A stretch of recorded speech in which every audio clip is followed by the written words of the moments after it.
Hello everyone, welcome back to the segment Let's Be Friends with Sequence. It's part 2. जैसे मैंने आपसे कहा था कि इस सीक्वेंस को हम अच्छे से फ्रेंड बना लेंगे अपना, तो उसी के लिए आज हमारी सेकंड वीडियो है। पीछे हमने ये क्वेश्चंस और ये डोमेन रूल रेंज ये पढ़े थे, नोटेशन ऑफ सीक्वेंस पढ़ी थी। आज इसी नोटेशन के बेसिस पर हम क्वेश्चंस करेंगे। ठीक है, रूल होगा दिया हुआ और उससे हम रेंज फाइंड करेंगे। आपको जो भी रूल मिलेगा वो डोमेन का जो डिनोटेशन था स्मॉल n उसकी फॉर्म में मिलेगा। वो n नज़र आएगा और वो n नज़र आएगा आपको रूल के अंदर, और उससे फिर हम बनाएंगे रेंज और हमारी सीक्वेंस बन जाएगी। मैं आपको जो दिखाने वाली हूँ क्वेश्चंस वो fn के फॉर्म में होंगे। तो let's begin with few examples. So let's be friends with sequence part 2 का एग्जाम्पल नंबर 1 है सीक्वेंस n। बहुत ही बेसिक एग्जाम्पल। n हम जानते हैं क्या है, n belongs to set of natural numbers.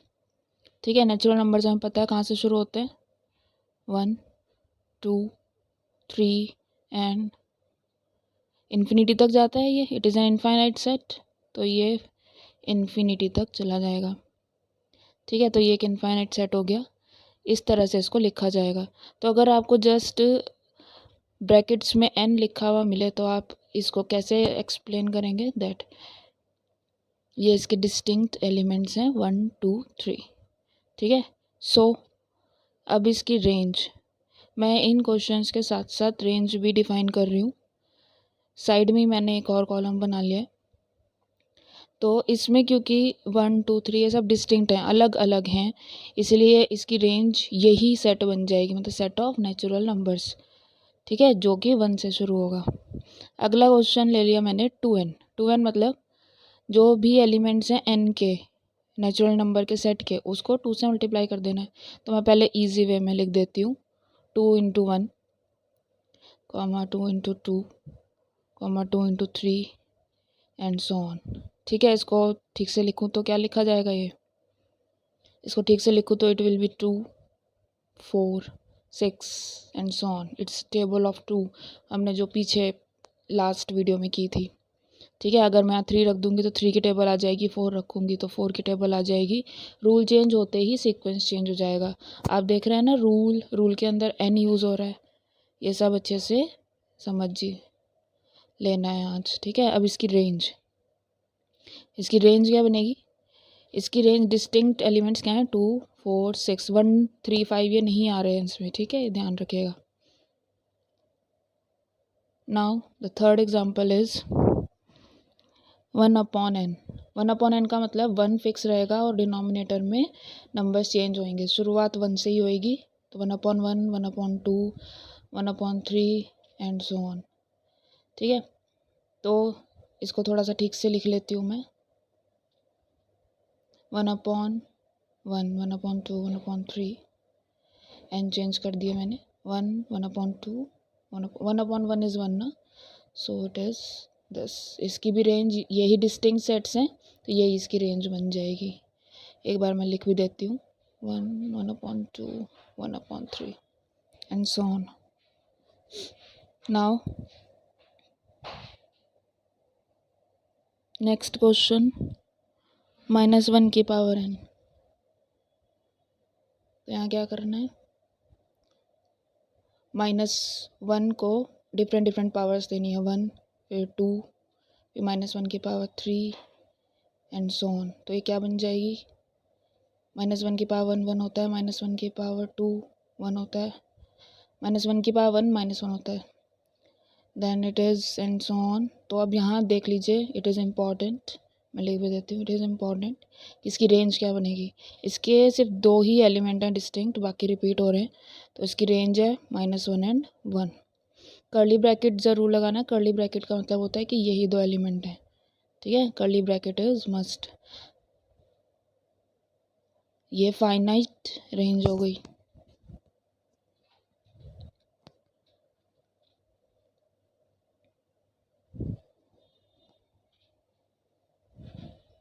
Next example n/1 + n। यहाँ पर मुझे दोनों जगह न्यूमरेटर और डिनोमिनेटर में नंबर्स चेंज करने हैं।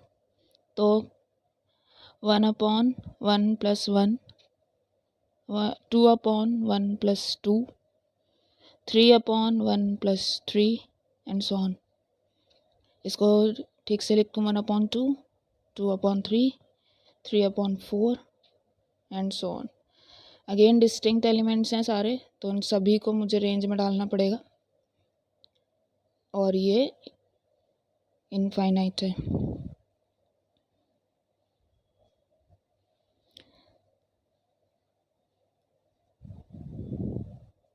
यहाँ पर आप ध्यान दीजिएगा कि इस जो रेंज है फाइनाइट और इनफाइनाइट है, मैं अभी इनको एक्सप्लेन भी करूँगी।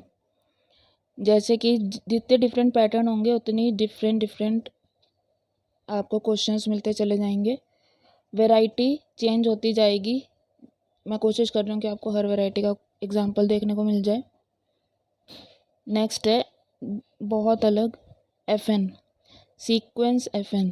ये जैसे ही मैंने इस साइन लगाया सीक्वेंस FN बन गया। यहाँ पे मैंने डाला है पहली कंडीशन कि आप 6 लिखोगे अगर आपका n ऑड है। ऑड मतलब जैसे कि 1 3 1 3 5 सो ऑन, ठीक है। और वहीं आप इसको 12 डालोगे अगर आपका n इवन है, जैसे कि 2 4 6। अब इसका मीनिंग एक्सप्लेन कर देती हूँ मैं कि ये लिखा कैसे जाएगा। तो आपकी सीक्वेंस जो बनी है, देखिए मैं क्या कर रही हूँ, पहले मैं n को समझाती हूँ। जैसे कि फर्स्ट टर्म यहाँ लिखूँगी इसके ऊपर, सेकंड टर्म सीक्वेंस की यहाँ लिखूँगी, थर्ड यहाँ लिखूँगी, फोर्थ यहाँ लिख दूँगी, फिफ्थ यहाँ लिख दूँगी एंड सो ऑन, ठीक है। तो फर्स्ट टर्म क्या बनी, 1 इज़ ऑड तो 6, 2 इज़ इवन तो 12, 6 12 6 एंड सो ऑन। देखा आपने, जहाँ जहाँ ऑड नंबर पड़ रहा है जैसे 1 3 5, वहाँ मैंने 6 6 डाल दिया, ठीक है। तो रेंज में सिर्फ 2 ही एलिमेंट आएंगे, 6 और 12, बाकी रिपीट हो रहे हैं। इट इज़ फाइनाइट रेंज, ठीक है। ये भी फाइनाइट है, finite range, but it is infinite क्योंकि कभी ख़त्म नहीं होगा। ये भी इनफाइनाइट है और ये भी इनफाइनाइट है, ये भी, ठीक है। तो ये भी मैंने आपको बता दिया। नाउ लास्ट एग्जाम्पल, सीक्वेंस 1 + -1 की पावर n। ये कैसे लिखी जाएगी, 1 + -1 की पावर 1, 1 + -1 की पावर 2, 1 + -1 की पावर 3 एंड सो ऑन। तो इसके एलिमेंट्स कैसे लिखे जाएंगे, 1 - 1 1 + 1, आप सब जानते हो, पावर आराम से रख लोगे। तो लास्ट में इसका जो मुझे मिलेगा वो है 1 0 0 1, 1 0 1 0 रेंज, सॉरी 0 2 0 2, कर्ली ब्रैकेट लगाना ज़रूरी है और ये इसकी रेंज हो गई। अब हम यहाँ पर एक चीज़ बता देती हूँ, क्या पढ़ा हमने, डोमेन फिक्स है और वो क्या है, नेचुरल नंबर का सेट। और रूल डिफरेंट होते ही रेंज डिफरेंट हो जाती है, ठीक है, क्वेश्चन ही चेंज हो जाता है। तो ये चीज़ें हैं जो आपको पता होनी चाहिए। आई होप ये सारे एग्जांपल्स आपको समझ आ गए होंगे। रेंज कैसे फाइंड करते हैं आपको समझ आ गई होगी। इनफाइनाइट और फाइनाइट रेंज में क्या फ़र्क होता है आपको समझ आ गया होगा। अब नेक्स्ट वीडियो में मैं पहले इन 2 वीडियो से रिलेटेड एक कुछ क्वेश्चंस डालूंगी, उसके बाद हम फर्दर पढ़ेंगे bounded and unbounded sequence. Stay tuned, share, like, subscribe. Thank you.